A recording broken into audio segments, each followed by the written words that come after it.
Today we're going to break down the games of the top three point guard prospects in the 2019 high school class: Cole Anthony, Nico Mannion, and LaMelo Ball.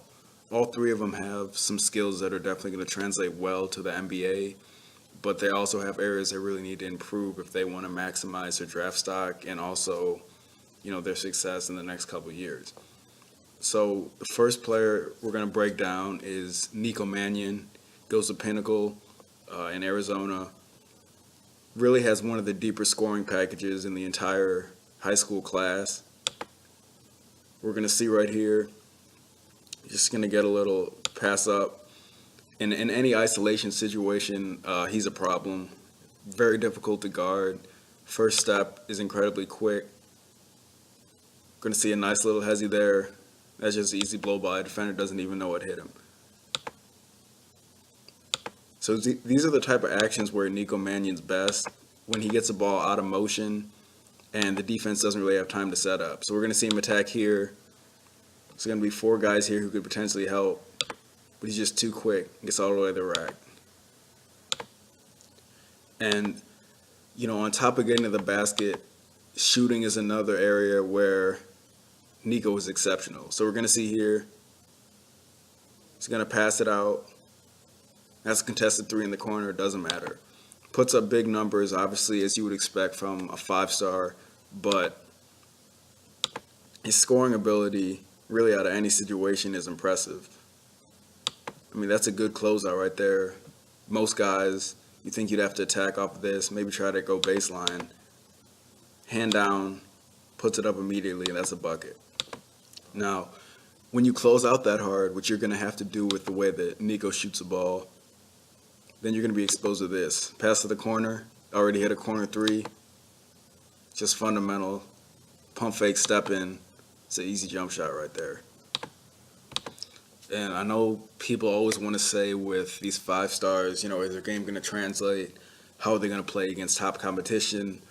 Nico went to Steph Curry camp, won the King of Court against all kinds of top prospects: Cole Anthony, Jalen Green in the 2020 class. A lot of really high-quality players. And part of that was defensive intensity, which we'll show later.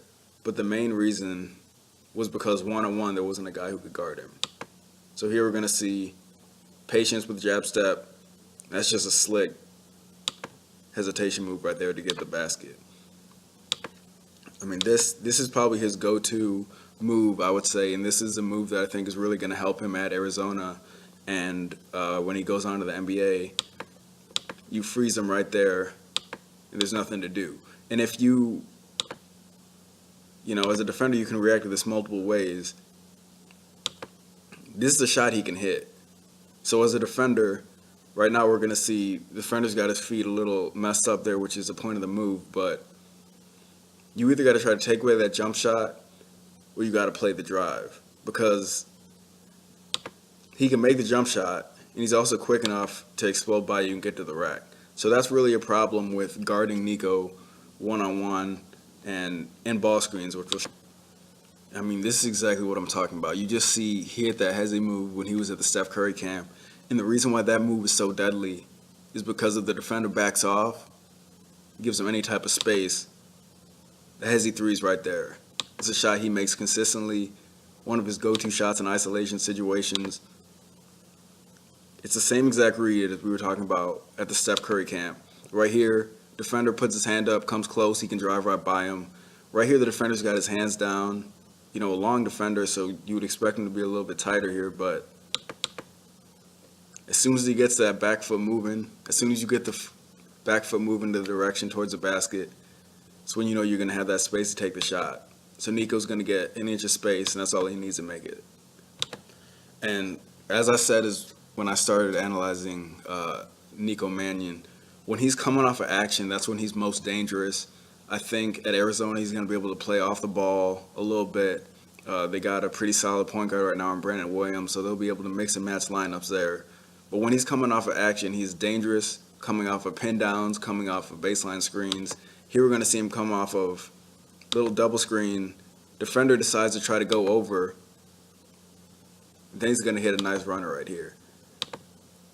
One of the things that kind of goes underappreciated about Nico Mannion's game, especially as he's developed into, a plus finisher on the break, is the reads.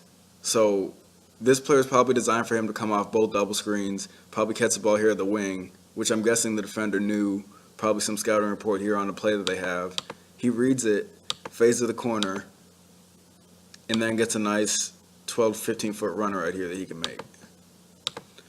And another thing I love about Nico Mannion's game is his natural feel as a playmaker, as a floor general, a guy that can get his teammates involved and will press the issue when he needs to, but also understands that when all the eyes are on him, someone else has to be open. So right here, you already see, you got number 2 up here, ready to go. He's going to attack the double team. Now sometimes what you'll see players do is when this double team comes, there could be a pass right there to the help. Depending on who else is on your team, right now Nico's going to attack it. And by attacking it, he gets even more eyes on him. So he's going to get to the point where there's 4 guys on defense, really 5, all right here. This whole other side of the court wide open. He's going to make a nice pass against the pressure, not try to force anything and just find the wide open. Now, honestly, that wasn't too advanced of a read or anything.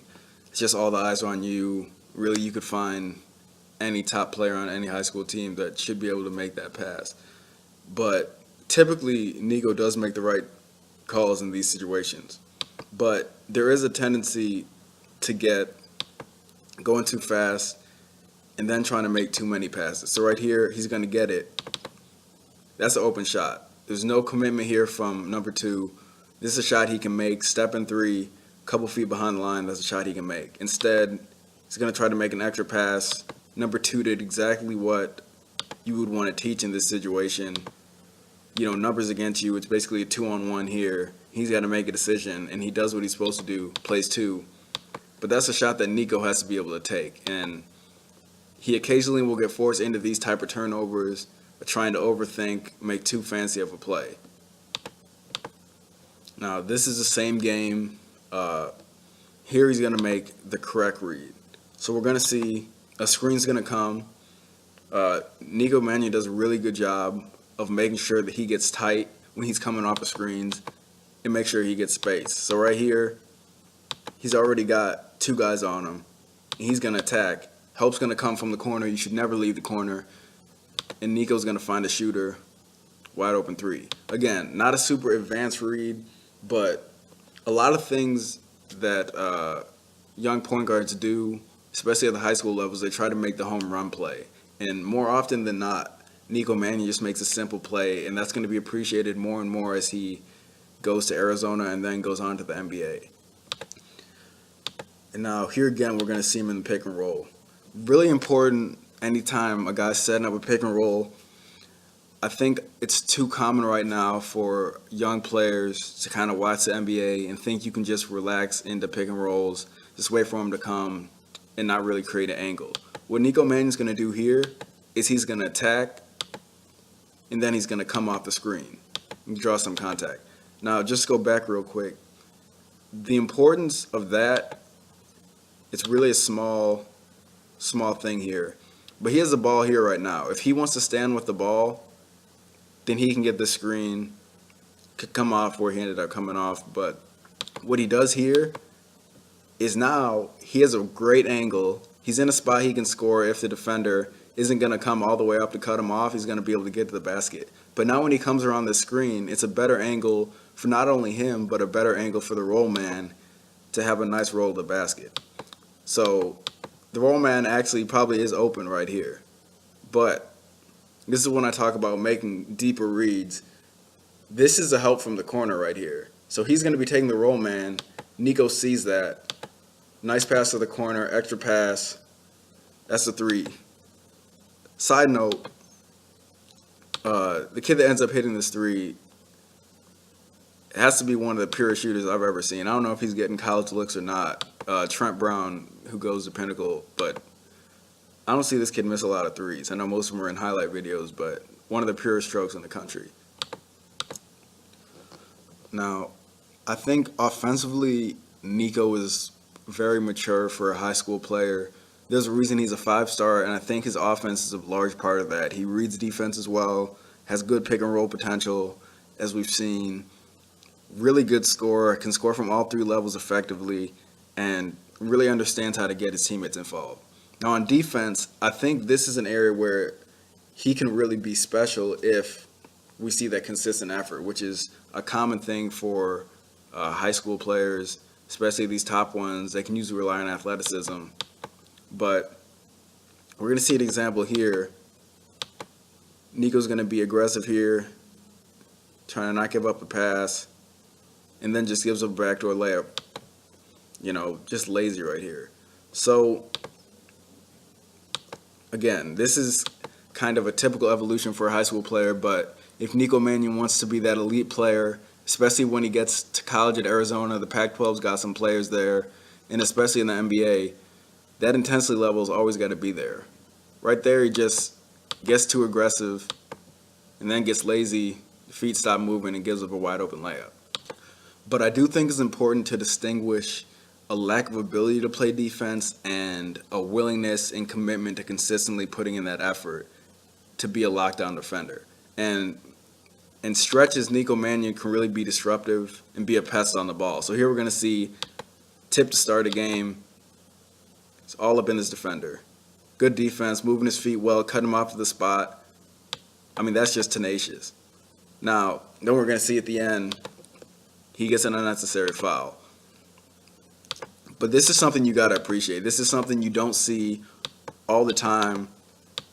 This isn't a Pac-12 guard or anything like that, but stays low, moves his feet, anticipates, active with his hands, really good until he goes for that reach with the wrong hand. I mean, if he was going to go for a reach here, it'd be smarter to try to use his right hand here to try to poke it out. But you see the intensity, and that's what I'm saying. He has the ability, just a matter of consistency. Now, this is kind of an area where I think defensively Nico's already pretty solid, and that is as an off-ball interceptor with passes. Gets in the passing lanes well. We're going to see right here he gets a steal, and explodes in transition, and gets the and one. He's really solid reading defenses. He jumps down screens a lot, does a good job of making sure that he's in there. Now, what I don't necessarily like about this, I mean, he knows he's going to get the steal. Preferably, it would be better for him to go with his right hand here, just so he could still see his man in case he doesn't get it, has to guard a back cut. But you see the anticipation again, and then getting off on the break. And when I talk about Nico using his other hand to get that steal, this is an example of why that's important, and this is sometimes where, it kind of bites him when he goes for these steals.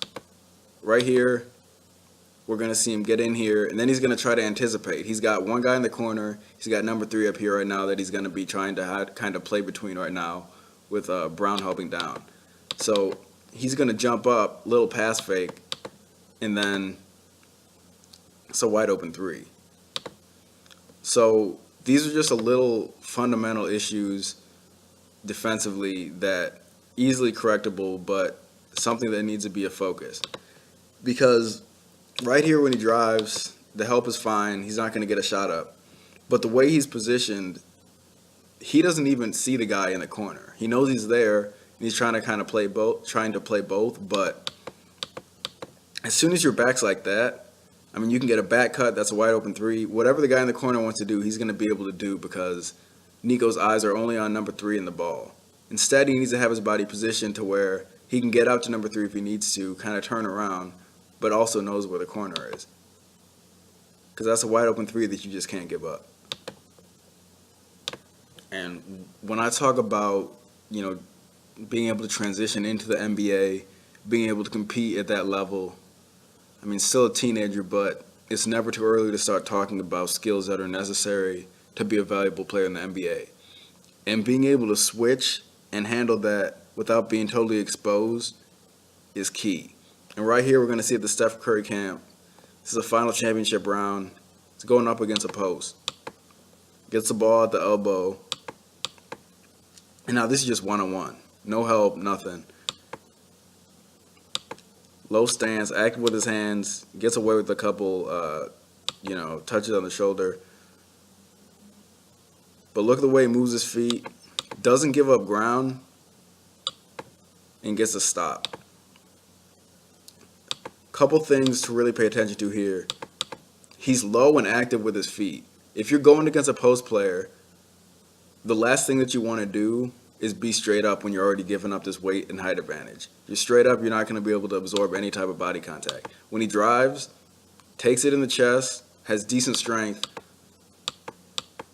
enough to where he's not going to give it up. Now, obviously, they gave him a little bit with the hands and pushing off, but if you can guard a post player and end up with a, kind of fall away 10-foot shot, that's a win for a guard.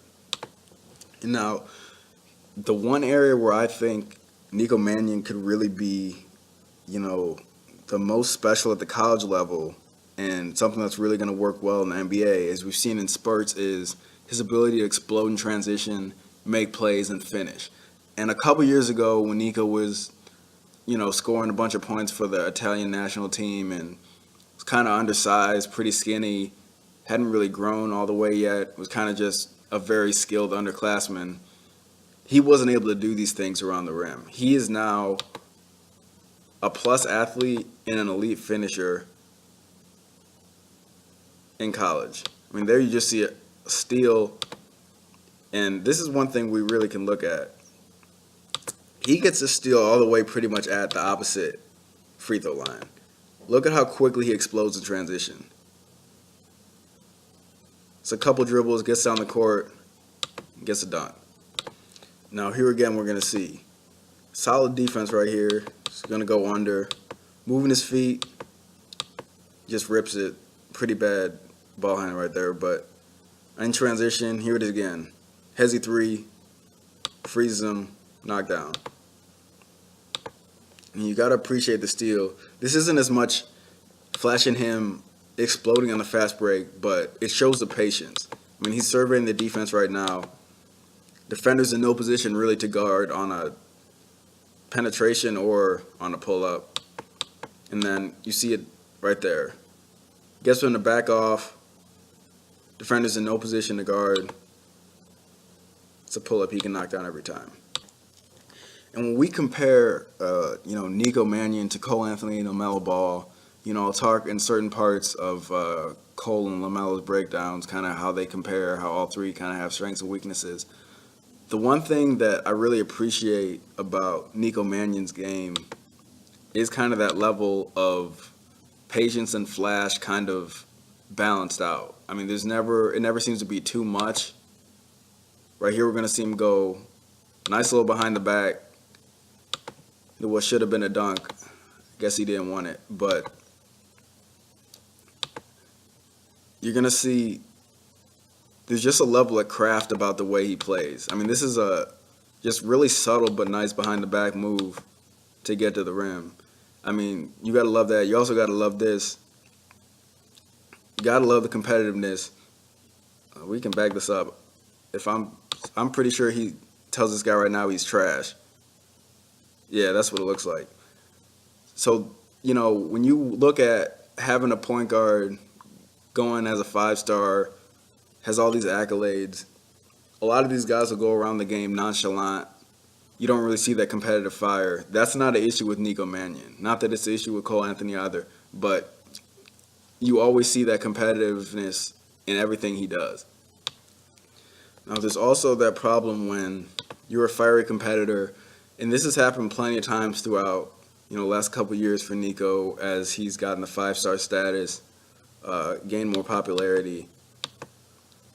Sometimes that fire can get you going too fast. Right here we see an example. Misses a shot. There's really a couple areas where he could have slowed it down. So this is not that tight of pressure really. Just kind of full court man. He gets going. All right, right here. Right here he can stop and make a decision. I would like him to be more patient in this situation. You got a guy on your back. You got a big right here who's not really sure what he's doing yet, but I think his mindset was, let me just turn this corner get over to a right-handed layup. But with the guy trailing, that was going to be an extra contest anyway. So to be more patient, maybe back it out right here. Instead, like I said, you see his defenders are going to be coming poking at the ball. It's going to be a tough contested shot. But as I'm saying that, I mean, when you're that gifted and when you can finish at high rates, at high speeds, I think the coach is going to let you get away with some of these. We're going to see here, going even faster, defense draped all over him, and he's still going to get the finish. I mean, if we go back even further, this is off a made shot. This is a set defense. This is why he's going to be a problem at Arizona. Arizona hasn't had a player like Nico Mannion in a while. It'll be him and his former AU teammate Josh Green. That's a backcourt that really needs to be watched because those guys are going to be on the break all the time. So little hesitation. It's going to beat him. 1, 2, 3 guys here to stop him. It doesn't matter, and he still gets a finish. You know, and before I go on to analyzing Cole Anthony, just look at a couple more examples of why I really think Nico Mannion can be, you know, not only a potential All-American player while he's at Arizona next year, but why he could be a lottery pick in the 2020 draft. He's got an innate ability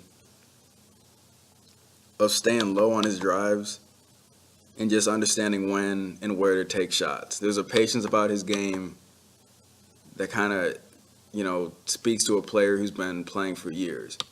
Right here, we're going to see him quick cross, reject a screen, and pull up and hit the mid-range. You know, nothing too advanced. We're going to see that's such a tight cross. And what you see so many players do in this situation is they beat him, they say, oh, that was a nice cross, try to get all the way to the rim. Pulls up here, there would have been help all over the place if he tried to take it. People say mid-range is kind of a lost art. Nico Mannion has no issue getting to that mid-range, pulling up and hitting shots like this all the time. And here we're going to see that patience again. Brings it out, attacks. That's a great pass to the cutter. And what's really great about this play is that you see the thought process and the IQ in this play. So right here, he's trying to attack. He's trying to get right downhill with his right hand. He's going to go, and he sees the help right there. Brings it out real quick, and see now, the guy defending the corner's got to get back to the corner spot. Now when he goes the second time, the help's kind of late, and now you have the post player coming over to help. So what that does, it's a smart cut by the guy in the corner that opens up for a wide open layup. And if you look at Nico Mannion, sometimes you can just look at a player and you can see that they have it. They have that special talent, you know, kind of the ability that can transform a program. I think him and Josh Green in Arizona is really going to be a problem for the rest of the Pac-12 and anyone who has to face them. But next we're going to look at Cole Anthony. And when I say Nico Mannion looks different, I would say that's, you know, fair to say he's a legit 5-star. But when I look at Cole Anthony, I see a player that, to me, looks like a guy that would be one of the first 3 point guards selected in this draft coming up. I mean, he's that mature, he's that explosive, and he's that all-around of a complete player. And I think ESPN's got him ranked as the second best player.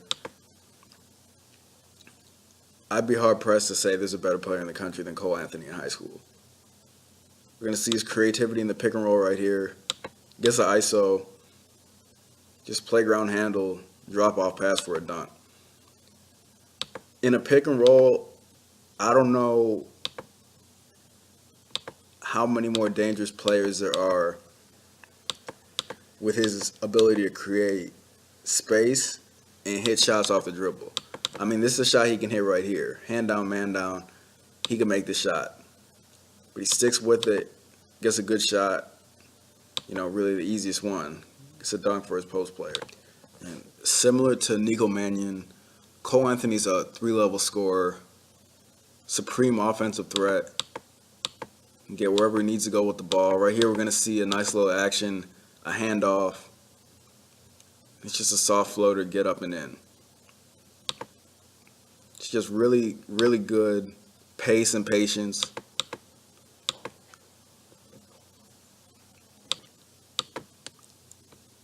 He doesn't rush this. He surveys the defense, sees this little soft spot. Like we showed with Nico Mannion earlier, this is a lot more advanced than people think. Being able to understand when you can attack, when you can throw that dump off pass, and when it's time to pull up. Right here, that's a nice soft touch from about 12 feet. And really, in all of the offensive highlights you see of Cole Anthony, I want you to really focus on his footwork, because to me, that's the one thing that separates him from not just other point guards, but really other perimeter players in this class and in classes before, classes coming up. His feet are always getting him square to the basket, and he always has a nice balance with his game. Here we're going to see an isolation coming up. Played on Team USA, was the best guard on the team, and that was with Quentin Grimes, who's at Kansas right now, having a really nice performance. But talent-wise, I think Cole Anthony was the best guard on the team. He was going to get an ISO, a nice hezzy. It's a good finish with the left, gets an and one. Anytime he's coming off a ball screen is a problem. See right here, they get the switch, and as soon as he hits a hesitation move, there's no answer by the post player. And now, I think there's kind of this culture now, if you have any type of handle, to kind of just show it off. Guys look at Steph Curry, look at Kyrie Irving, and they see the way they dance with the ball, and they think that they need to take a bunch of time off the clock to show off their ball handling. When Cole Anthony makes a move, he makes it. He makes a decision and attacks. Right here we're going to see it's a nice split, and then he goes up reverse for the layup. And this is a game where he did a little bit more dancing with the ball than he would normally do, just because it was an all-star game with the Steph Curry camp. But right here, again, gets the switch, great in the pick and roll, and then has a handle. Just throw it through the defenders. Shot blockers coming up. Has the IQ and feel to gut up and go under the basket defense. Now, when I look at Cole Anthony versus Nico Mannion versus LaMelo Ball, they can all shoot the three. But I think one thing that separates Cole Anthony, like I mentioned, is his footwork setting up these threes, because he can come off of pin downs, he comes off of different types of actions, and every time his feet are square, no matter what, he's ready to shoot. So right here we're going to see it's a basic pin down screen. Catch, shoot, money. His shot is a little bit unorthodox. The release, we're going to see that's not a typical shooting form. It's a little different, but it works. It goes in more often than not. And it's an impressive skill and really opens up Cole Anthony's entire offensive game. When you got a guy that can pull up from like 25 feet and can handle the ball like Cole Anthony does and can finish and can score from all three levels, you really got to ask yourself as a coach, how do you defend that? And I think that's going to be a problem for whoever has to face Cole Anthony in college. I don't know where he's going yet. He's down in Notre Dame, Oregon, North Carolina, Wake Forest, among others. But look where he catches his ball. It's a good, well past NBA range. There's no hesitation. Rotation on the ball is really nice. It's really smooth. If you give him time, it's going to go up. It's probably going to go in. And now, he's not just a long-range shooter. You see that sometimes. Guys are really good catch and shoot threes. You make them put it on the ground, get to that mid-range, and the footwork's all off, the rhythm is all off. Here we're going to see he already made a couple deep threes now. So what happens? Defender's got to close out hard. He's coming out. He's got to put a hand up. And now, that's where that explosion, that creativity, and that craftiness around the basket matters. This is a shot, he catches it. Defender's too far off. He can shoot this if he wants. But again, when we talk about taking the time to understand what the defense gives you, there's no cutoff right here. Once he drives, they're in a zone right now, and we're going to see attempted help. That right there is the number one player, according to ESPN, James Wiseman. That's a shot blocker. Goes right past him and gets a finish. I mean, Cole Anthony is the type of player who can throw the whole kitchen sink at you offensively. And I look at this year's point guard class, look at guys like John Morant, Darius Garland, Trey Jones. There are some talented players, but if I was an NBA GM and Cole Anthony was available, it would be very hard for me to not see him being a top 10 pick because IQ is off the charts, maturity is off the charts, and he can do things like this. So right now we're going to see they're in 2-3 and got overloaded now. There's actually 4 defenders who are in the area. You don't come up and help, that's a shot.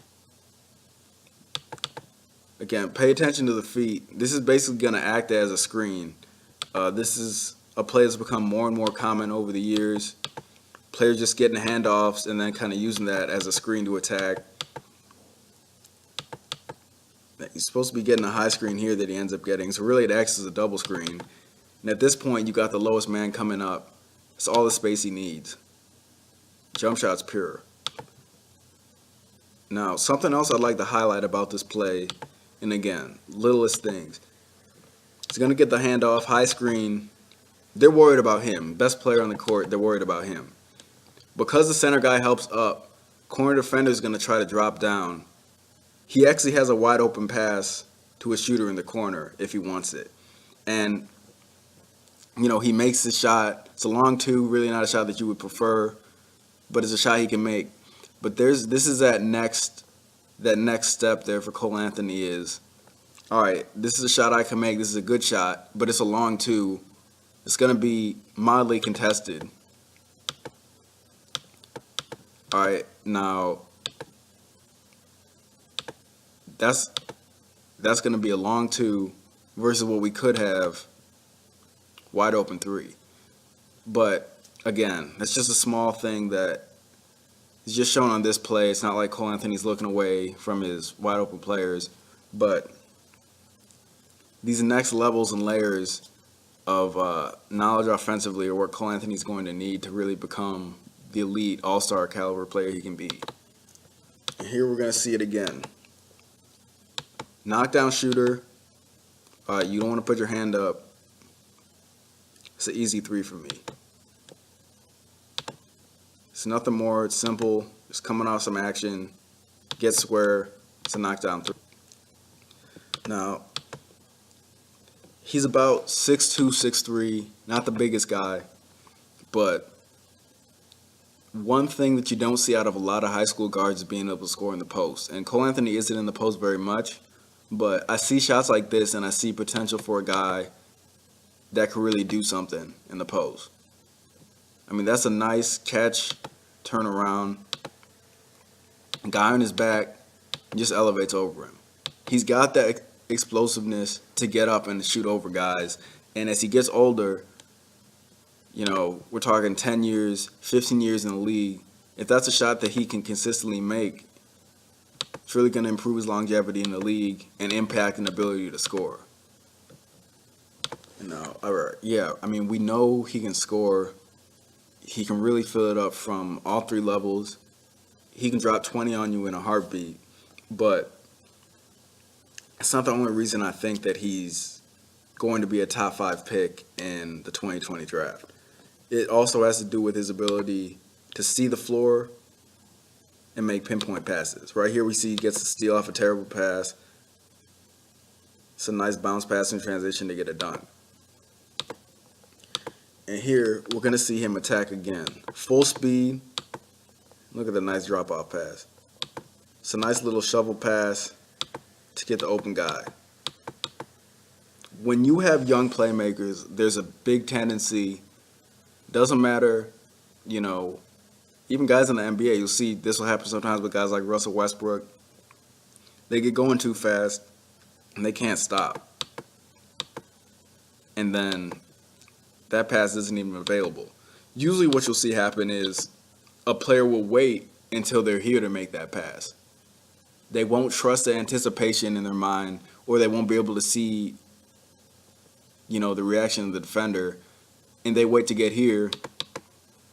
And if you do that, that's how players get in foul trouble, getting charges, trying to make dump off passes too late. As good of a pass as they might make, if you wait too long, the defender might recover, or you might end up getting a charge for not being able to slow yourself down. And here, we'll see an example of what I'm talking about. Again, full speed. Defender's setting up for a charge. When you're playing a guy this explosive, this good at getting to the rim, if you can get a couple charges on him, really throw off the way that any type of penetrator will go to the rim. So here, it's going to be a kind of fake charge, get out of the way, 3 guys, they get what they want. It's a tough shot. But now, similar to when he missed a corner pass, sometimes Cole will have his mind made up too much. Right here, there's that skip pass wide open. There's already going to be 3 guys here. You got a 4th trailing. He actually finds a way to kind of split them. But again, that would have been a wide open shot for the guy who ends up getting the dunk. But in the same token, like I said, more often than not, I said this with Nico Mannion as well, we do see Cole Anthony make the correct reads. And here he's going to get it, surveying the court. This is a great pass. And this is something that I think, depending on where Cole Anthony goes, teams may decide that it's better off to play zone than deal with guarding him in a pick and roll, because he is that special, scoring in pick and rolls and creating for others out of that. So this zone read, middleman's way too high. He's got Quentin Grimes underneath. You can't see him right now. But Cole Anthony makes sure that he doesn't make this too obvious. Comes down. He's actually looking over here when he throws this lob pass. And just that little deception freezes the defense and allows for the lob pass to go through. Now, we've seen how deadly Cole Anthony is in pick and rolls, but one comparison that I like to make is kind of to Damian Lillard when he was coming out of Weber State. In pick and rolls, he's able to create out of it, but is a lot better at scoring, creating space, and using that pick to get guys on his back than he is at making plays for others and having kind of advanced reads. I think at this point, Nico Mannion does a better job of reading defenders in pick and rolls. Cole Anthony's a better scorer out of a pick and roll and can really light it up that way. Here we're going to see walking him down, getting that angle. Only needs a second. Shots up. We're going to see a nice little cross there. You get a defender, and this is why I think this part of his game is very similar to Lillard, in that all he needs is an inch of space, and when he's coming off of these screens, he's looking to score. I think as he gets more experience, he'll do a better job of saying, all right, this is how the defense is reading it. Let me look for passes. He reads defenders, but he reads them to score at this point more so than reading them to set up his teammates. And that's not to say he can't make passes out of pick and roll and he's not good at that, but I think that's definitely an area of improvement at the next level. And we're going to see another example right here. All right, we're going to see what's really supposed to be a back screen here for 20 to get him going to the basket after this initial screen for Cole. And his defender gets stuck up in the screen. So what does that mean? 1-2 step, knockdown 3. He actually could have made this 3. He had the shot a couple times. Here he has it, backs up.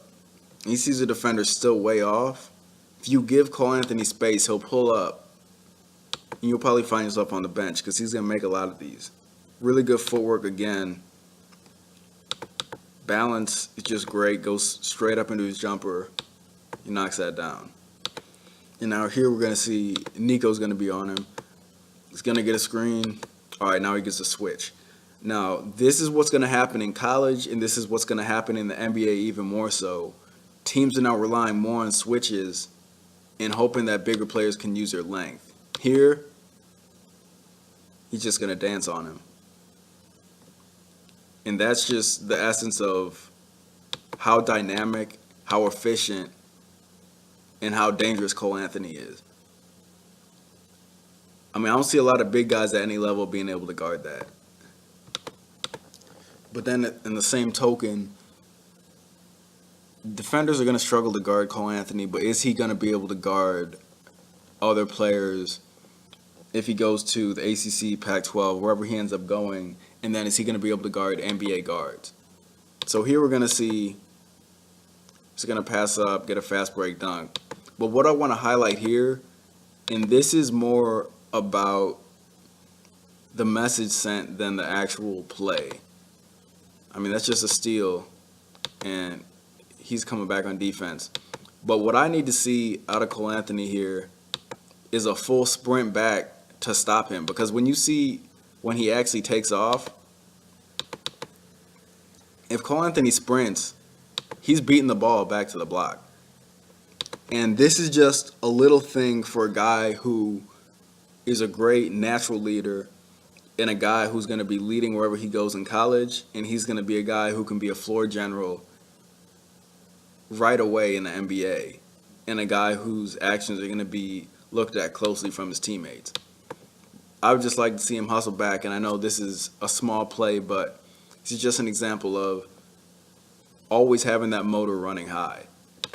Because there's too often when Cole Anthony will just be a guy in the court defensively. So here we're going to see a decent contest, then there's a steal, and then basically what it looks like is he's more upset that his big guy got the ball stolen than he is about contesting this jump shot right here.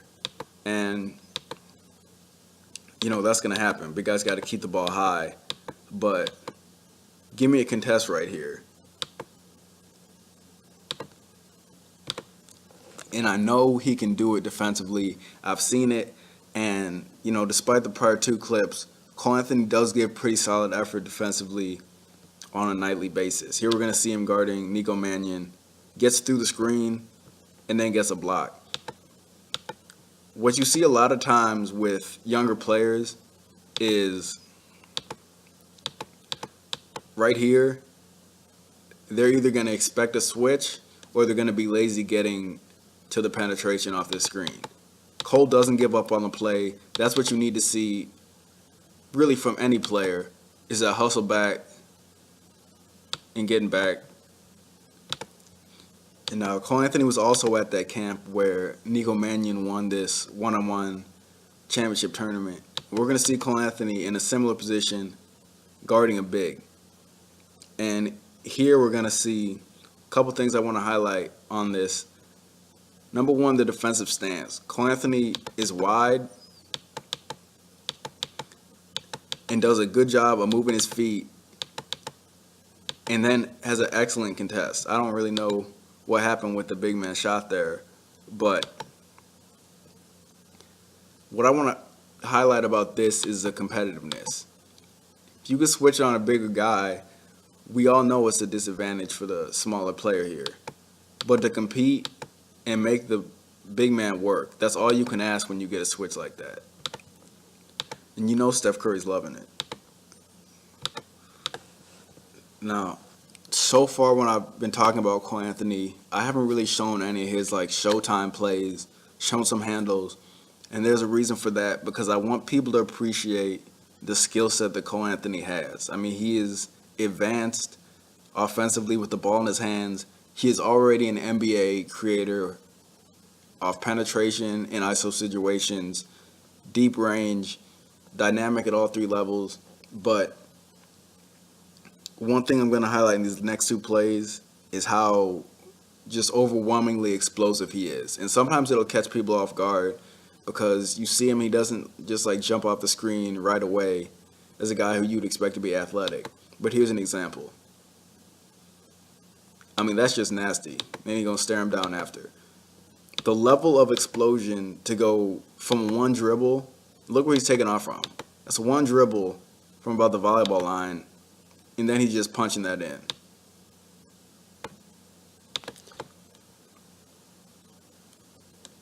And that is why, I think he is so special.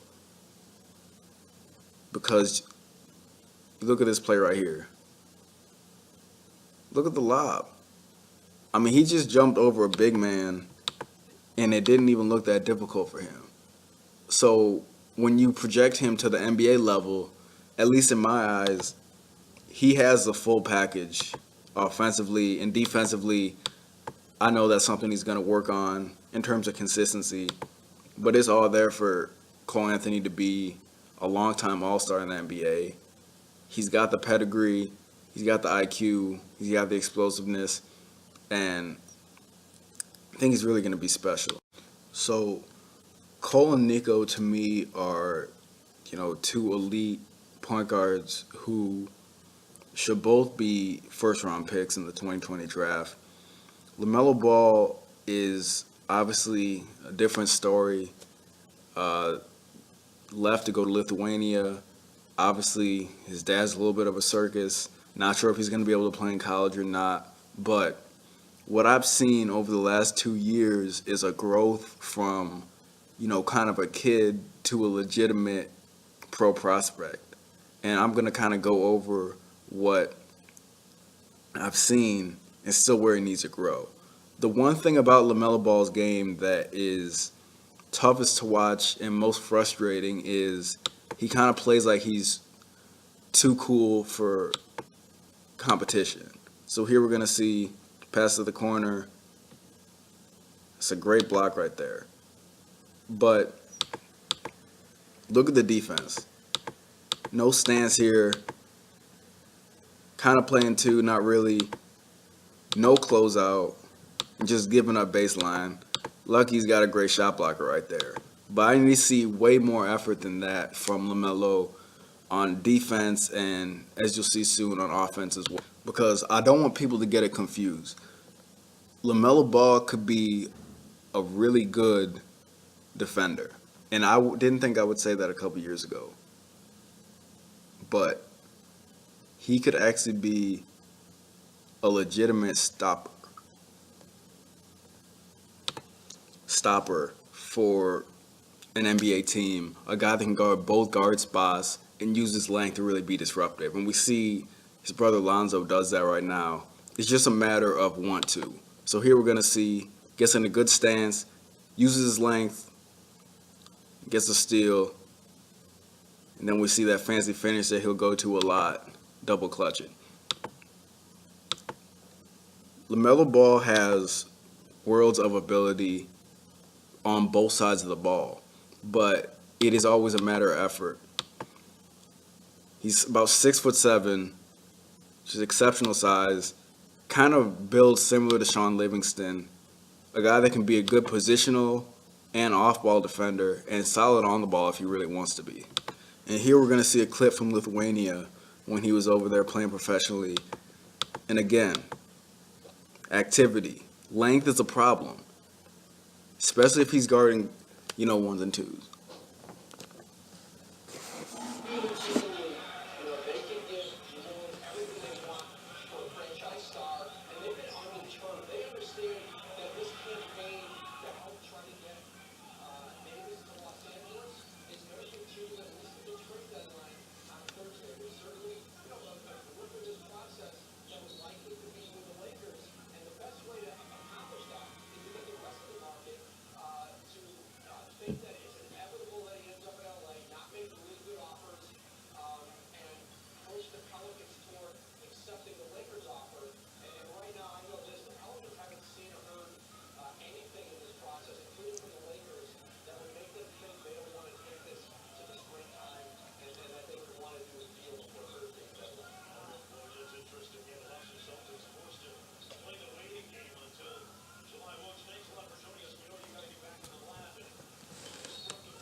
And here we're going to see again, using his length, this is why he was in Lithuania, to get on the break and finish.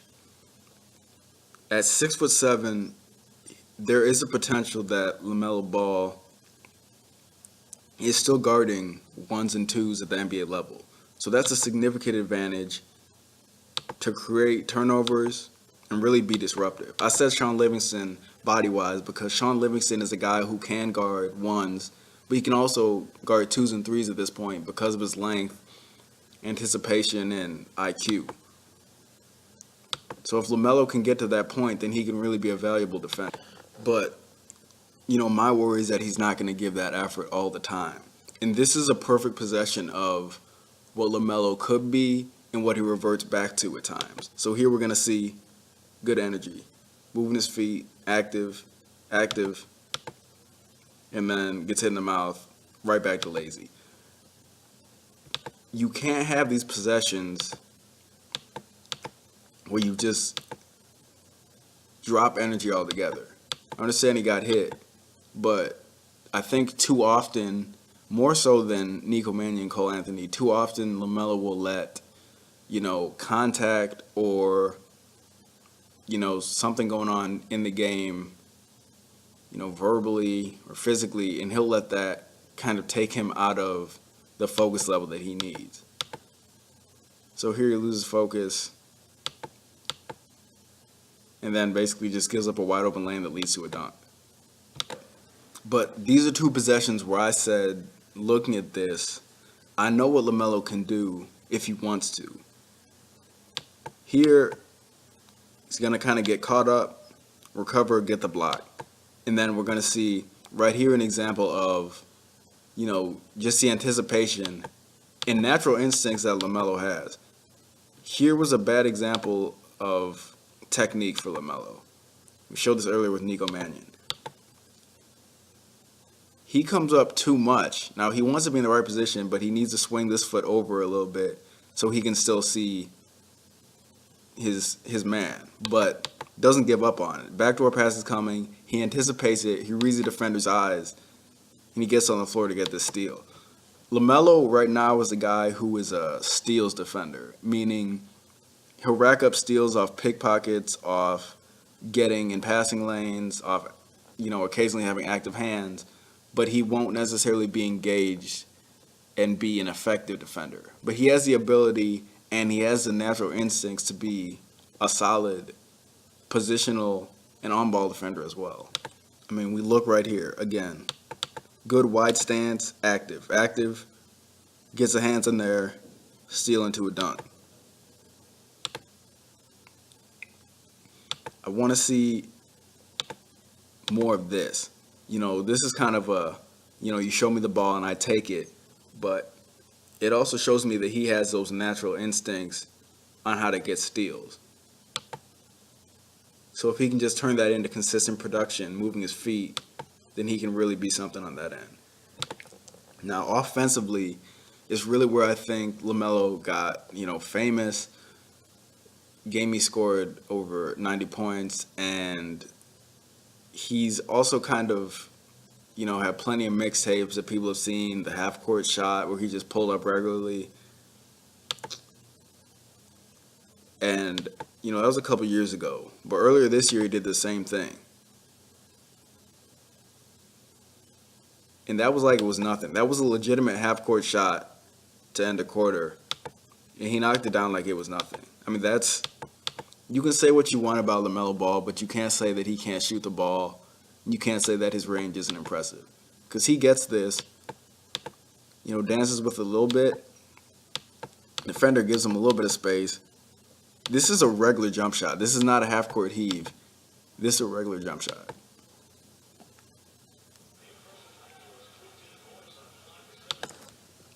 And here we'll see another example. Sends his teammate through, and now it's just one-on-one. I don't think that he is always the smartest one-on-one creator, and I think he settles for a lot of contested jump shots. But he also makes a lot of contested jump shots. So here we're going to see one dribble to get space, and on top of how impressive of a shot that is, pay attention to how much space he gets on this one side dribble. Sizes him up. He's going all the way from this wing in one dribble. Gets all the way to the corner and hits basically a fadeaway three. And these are shots that you would say in certain circumstances, why are you taking them? But he's made them at such a high clip that to an extent you have to accept that and almost welcome it as a coach and teammate, because it's a shot that deflates the defense and a shot that he makes high enough. But he'll take wide open ones too. He's not a guy similar to J.R. Smith does this a lot. Takes a lot of contested jumpers. Doesn't really shoot that well on wide open ones. LaMelo hit wide open ones too. It's really, really strange looking shot. It's really low, but his finish on a shot is a lot nicer than Lonzo's. He finishes high, whereas Lonzo finishes low and kind of off to the side. LaMelo actually finishes high, even though the shot kind of starts low. Now here we're going to see him attacking into a three.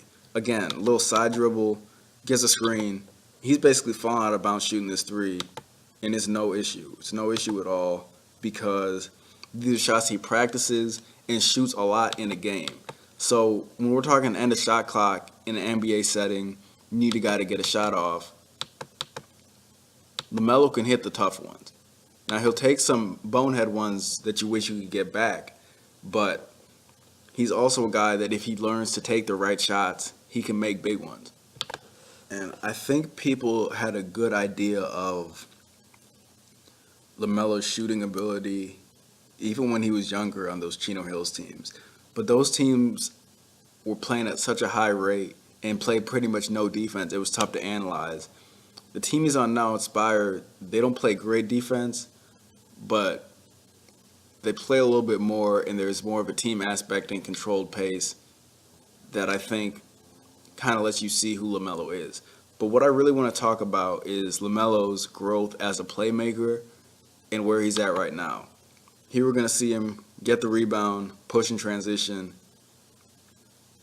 nice lob for a big dunk. He's the type of guy that I think in the NBA with solid minutes, he's the type of guy that could get you, 4 or 5 rebounds a game, and he can push on all of them. He just gets this, and his head is always up. That's something that we didn't see a lot. At least I didn't see a lot when he was at Chino Hills. It was a lot of get it, dribble some more, take a contested three, especially when Lonzo was gone. But now he's looking up, and you're seeing his vision. And you saw it in flashes when he was younger, but now you're really seeing him as a playmaker in the pick and roll and in transition.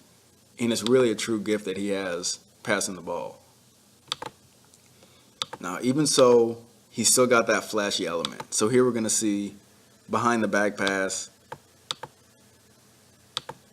right on target, and the timing is there. And I feel like sometimes when I watch him play, it's almost like at times it's either too easy for him or he thinks it's too easy.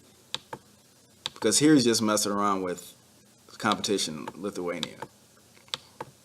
But what I want to see more of is him taking possession seriously on both ends and not just giving them away. Because here we're going to see an example of it. Just way too relaxed, way too nonchalant. Gets a ball on the break, behind the back pass behind the guy.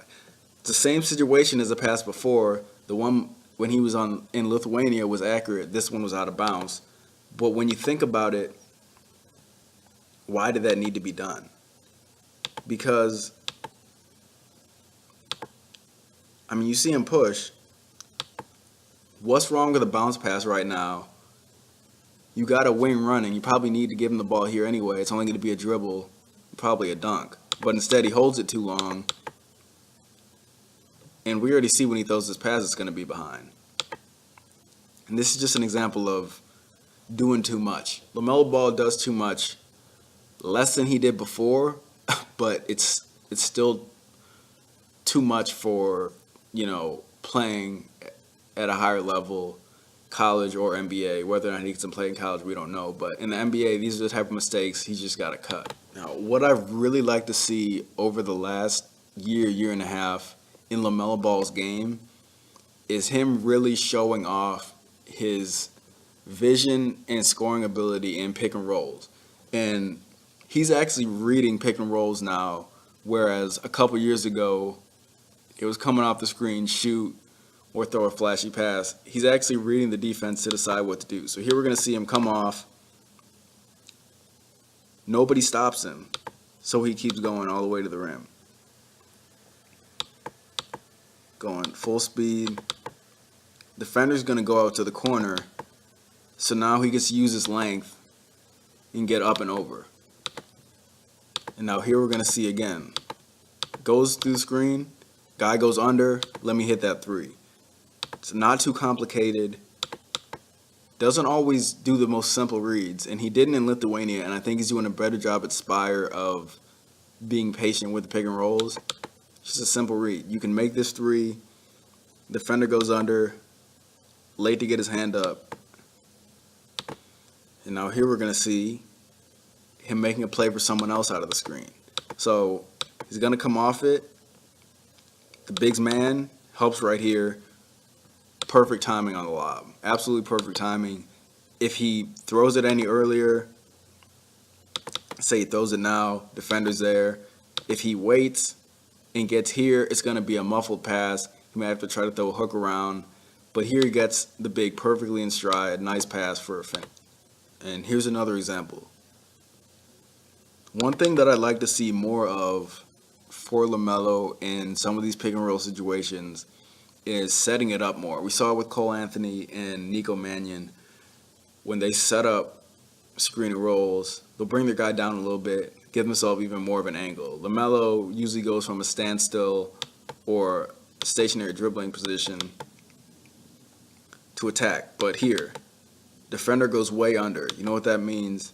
You got to pull up from three, and he has a range to make that shot. I don't think you're going to see a lot of teams going under with LaMelo, and personally, I wouldn't either. We'll talk about this later, but physically, teams can get up in him. Sometimes he'll tend to dribble high and make it impossible to get this shot off, but then stay with him and almost ride him as he goes to the basket. But if teams go under, that's a warm-up shot. Once again, we're going to see the vision and the touch that LaMelo naturally has. Here he's going to get a screen. You know, a lot of guys, especially at a young age, as teenagers, you know, I think this is part of what made Luka Doncic such an immediate success in the NBA in the pick and roll, is a lot of times guys will be looking for the roll man if they're looking for a pass or their own shot. A lot of times it's not these reads away from the ball like we see here. But here, that's just a great pass to a cutter. It's a good cut from the corner, but it's just a really good pass. And he sees the eyes are on him, and I don't even know if this was a cut to try to get the ball. But here the roll man might be open, maybe not, but there's nobody around the paint here. It's just a really good pass. Passing guys open on the regular at this point. And then, like I said, guys are going to start being tighter on him. Here, defender tries to go over. All right, well now, based on where the help is, there's pretty much no hedge. A little bit of help right here, but his man's going to be behind. He took a really strange angle to defend this, but he's going over.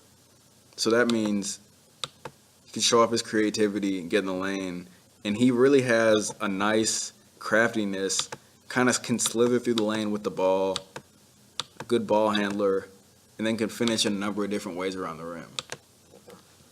But what I've seen too much of, and this is why I say that defensively teams should really be getting up into him, is because physicality and emotions have affected LaMelo Ball on a consistent basis even since he was young. Guys are going to try their best to get in his head because, you know, kind of has this star status for a high school player. And players are going to try him. They do the same thing with Nico Mannion and Cole Anthony, but they handle it differently than LaMelo Ball does. When that happens to them, they attack, and you better come with a good punch because, I mean, those two are really going to come at your neck. But what happens with LaMelo, a lot of times, like we're seeing right here, he'll talk back, not a big fan of physicality, will look for calls. You know, you got to play through these things. You got to know there's a target on your back when you're a 5-star, coming from playing professionally, brothers in the NBA, dad's been touting you up as, you know, the next big thing all over this whole possession. I mean, there's contact, yeah, but why are you not playing through it? I mean, I expect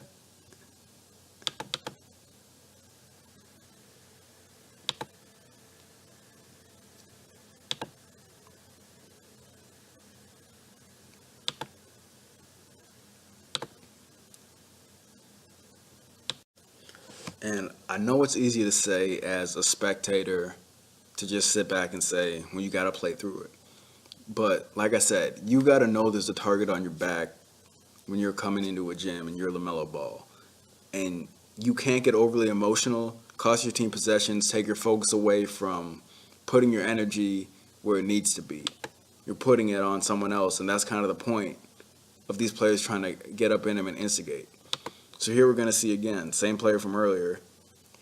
I just want to talk about losing focus and costing team possession because you're getting too involved in a personal one-on-one matchup and some talking. So here, already got away with the push-off. Now, like I said, players are going to get up in him, and they're going to try to do this exact thing. So this is a couple things. Number one, that's a push-off. A little bit of a flop, but still a push-off. And then guys are going to get up into him because he dribbles the ball high every once in a while and will leave it there and kind of be nonchalant with his dribbling. And here he's going to throw away the defender's hand. It's going to be a charge. These frustration plays just can't happen. I know he's still young, and I think it's something that he can improve upon, but like I said, being elite involves a certain level of composure in these type of situations. And if you think guys like Patrick Beverley aren't going to be all up in you doing even worse than this, then I don't know how I can expect you to, you know, handle the NBA level. You got high school guys getting in your all up in your shorts at this point. And we saw it with there's a couple of videos of the guy with the receding hairline who was just giving LaMelo fit. But LaMelo needs to just stick to his game, stick to his ability, and just let that speak and let that show. And I know that's not into his personality, but he can't lose focus. Because at his best, LaMelo is a guy that can do a lot of things for you and really has a lot of skills. So here we're going to see, it's just a ridiculous finish. I mean, look, the touch that's necessary, I mean, probably didn't need to do all that. Probably could have just finished here on the left side. But that's just a finish you don't see a lot of. I mean, to me, that's just a prime example of body control. There's not that many guys who can hang in the air like this and put the right touch on there to get that finish. But I've also seen situations where it looks like LaMelo thinks legitimate games are pickup games. Now, I'm all for playing with a joy and playing with a passion, but at the same time, you can't be throwing away possessions, throwing away good shots to basically make a joke out of plays. So here we're going to see a fast break, and he's going to try to throw a lob himself. And at this point, LaMelo wasn't really even dunking that consistently. So this is basically, I mean, you're up by 40 points, so why not, I guess? But I just don't like to see him throw away possessions like this because that's the one thing when he's having meetings with NBA teams, I guarantee you one of the first things they're going to say is, why do you have this type of play style that borders on reckless and almost careless with how you perform? It's almost as if there's not any focus level during certain points of the game for LaMelo. But I've seen enough from him, and I see the skills. And I've also seen when he's been playing at Spire the ability to kind of be a true point guard. And he's more of a scorer than a passer, but the vision is there. And with his size, that combination of vision and shooting ability is really something you don't see a lot of. Here's an example. Just getting to the rim, another strong finish. I would like to see LaMelo get stronger. I think that's something that is going to come, but it's kind of difficult to be able to compete night in and night out at the NBA level with his body type. If he doesn't get stronger, he's pretty much thin everywhere. But, I mean, as you can see, he has great control of his body. And, Lonzo wasn't necessarily big coming out of high school either, and has really developed solid strength and has benefited him on both ends of the ball. So I'm not going to say there's no way that he puts on the weight. But if he can add strength, I see more plays like this being able to happen. Because over the last couple of years, LaMelo's really gone from a guy who pretty much missed every dunk attempt he tried to consistently finishing above the rim. And this was from a game earlier this season. Baseline drive, help comes over. That's almost catching a body, almost. But, again, this is a microcosm to me of LaMelo Ball. He gets a big dunk, and instead of getting back on defense, he stays back to point at whoever's in the crowd talking. Now, great play. It's a great finish. But at this point, get back on defense. The ball's inbounded. I don't care who's been talking to you in the sideline. I don't care if it's a fan. I don't care if it's someone who's talking trash. Get back on defense. That's just one of the things that I need to see more out of LaMelo. I mean, I think I've said it enough times, but the skills are all there to be an impactful player. And I think people want to question him based on their perception of his dad or how he played a couple years ago or, his personality. And I think you do need to look at his game and see that the ability is there, the skills are there, the talent and IQ is actually there to be a solid NBA player. It's just going to be a matter of focus. But I am convinced that Cole Anthony, Nico Mannion, and LaMelo Ball will all be first-round picks in the 2020 draft. I'm fairly confident in that based on, the other point guards I think will be available and the fact that they all have really immense skill sets. I think LaMelo's not really the three-tier scorer that Nico Mannion and Cole Anthony are, but LaMelo has the length that the other two don't. I think LaMelo has special vision as well.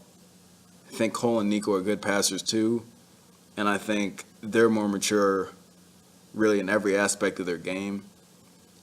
But at the end of the day, I think teams are really going to be looking at a bright future point guard with these three.